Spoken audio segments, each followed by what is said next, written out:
안녕하십니까, 김성우입니다. 여러분 반갑습니다. 우리 한국농어촌공사 면접 그룹반을 개설하게 됐고 어떻게 진행되는지 등록 여부에 상관없이 여러분들이 어떻게 공부하는 게 좋은가 간단하게 좀 설명을 드릴까 합니다. 오늘 제 강의가 꼭 수강 신청의 목적을 두지 마시고 전반적으로 면접 준비를 어떻게 하는 것이 좋은가 한번 여러분들이 판단해 주시기 바랍니다. 아마 도움이 될 거예요. 우리 일단 기출문제는 다 우리가 볼 수가 있다는 장점이 있습니다.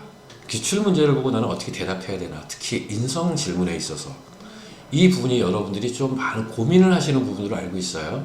그래서 저도 면접 연습을 할 때 질문, 답변, 그 다음에 저희 피드백 이걸 통해서 학생들에게 이제 교정을 해주고 좀 더 발전 방안을 이렇게 제시하는 형식으로 강의를 진행하고 있고요. 면접 기출문제를 참고한다는 것은 아주 중요한 거고, 또 수강 신청 이전에 여러분들께서 어떤 거 할 수 있어요? 스터디 많이 하시잖아요. 분명히 도움이 됩니다. 중요한 거는 이제 네 번째죠. 한국농어촌공사의 주요 이슈. 이 부분이 좀 관건일 것 같아요. 그 주요 이슈를 상당히 많이 보죠. 그래서 그런 부분들을 좀 노하우로 전달하고 싶은 부분이 있고, 중간중간 딴 쪽에 저희 마이멘토 홍보 영상 찍은 거 있는데 그런 거를 참고하셔도 아마 농어촌공사 면접에 무척 도움이 될 거라고 생각합니다. 학습 내용에 보면은 직무 설명서에 맞는 세부 지식 및 기술, 그 다음에 태도 이거 나오잖아요. 그리고 여기에 맞춰서 여러분들이 하지 않는 부분이 하나 있는데, 그게 NCS 홈페이지에 나와 있는 직무기술서와 매칭을 시키는 작업을 안 하고 있어요, 여러분들이.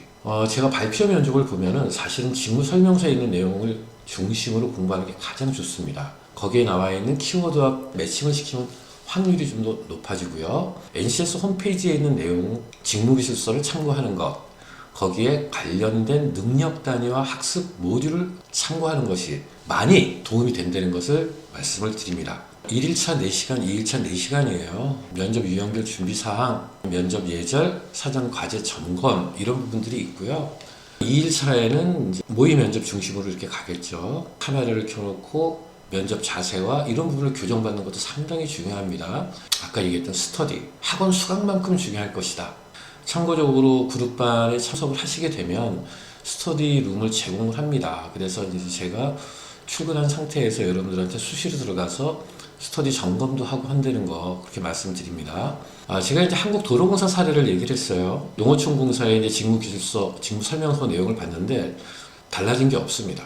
근데 도로공사는 달라진 게 있었어요.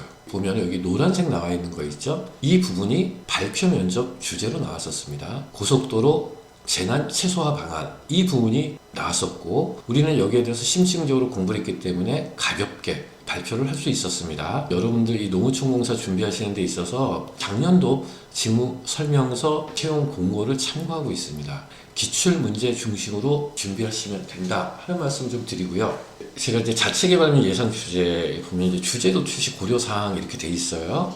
맨 아래쪽 한번 보시면 직무 연관성, 직무 기술서, NCS 학습 모듈이라고 말씀드렸고, 강의 개요에서도 설명드린 것처럼 가장 중요한 포인트입니다. 직무 설명서 내용을 반드시 숙지를 하셔야 됩니다. 좀 축약을 한다 그러면 거기에 나와 있는 능력 단위를 보고 NCS 홈페이지의 능력 단위의 수준이 4 수준인가 5 수준인가 아니면 7 수준인가 이런 걸 보셔야 돼요.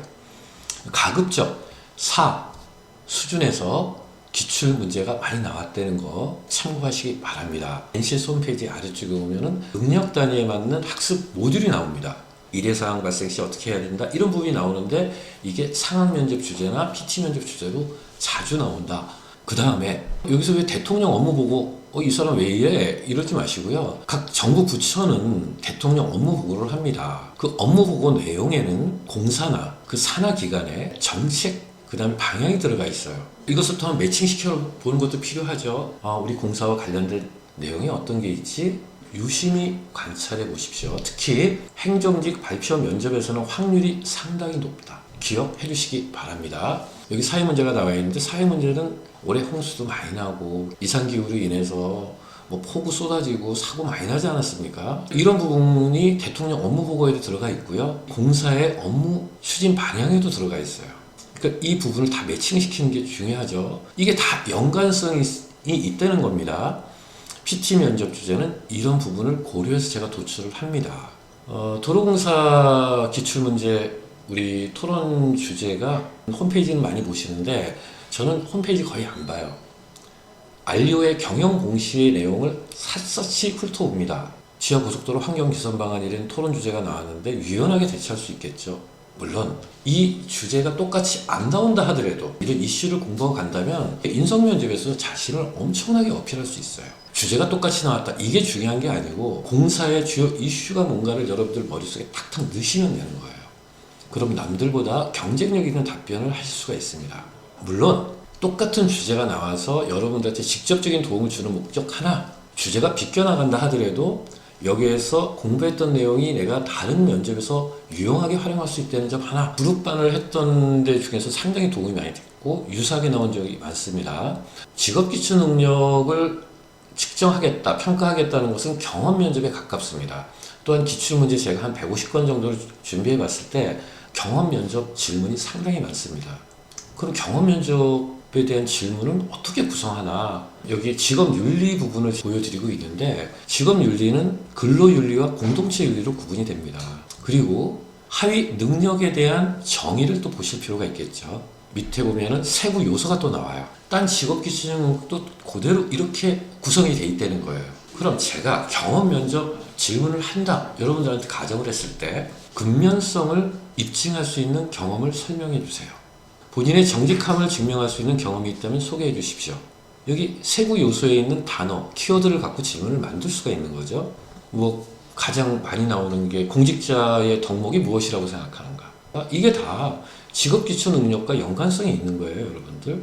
그래서 여러분들이 이런 방법으로 준비를 하시면 면접에서 아마 도움이 될 것이다.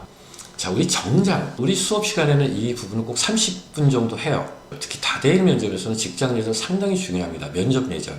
입장서부터 인사 예절에 대해서 제가 하나하나 피드백 해드린다는 것도 꼭 기억을 해주시기 바랍니다. 짧지만 여러분들에게 핵심 사항을 좀 전달을 했어요. 여러분들이 어떤 정말 최종 면접 합격 그 부분을 기원하겠습니다. 감사합니다.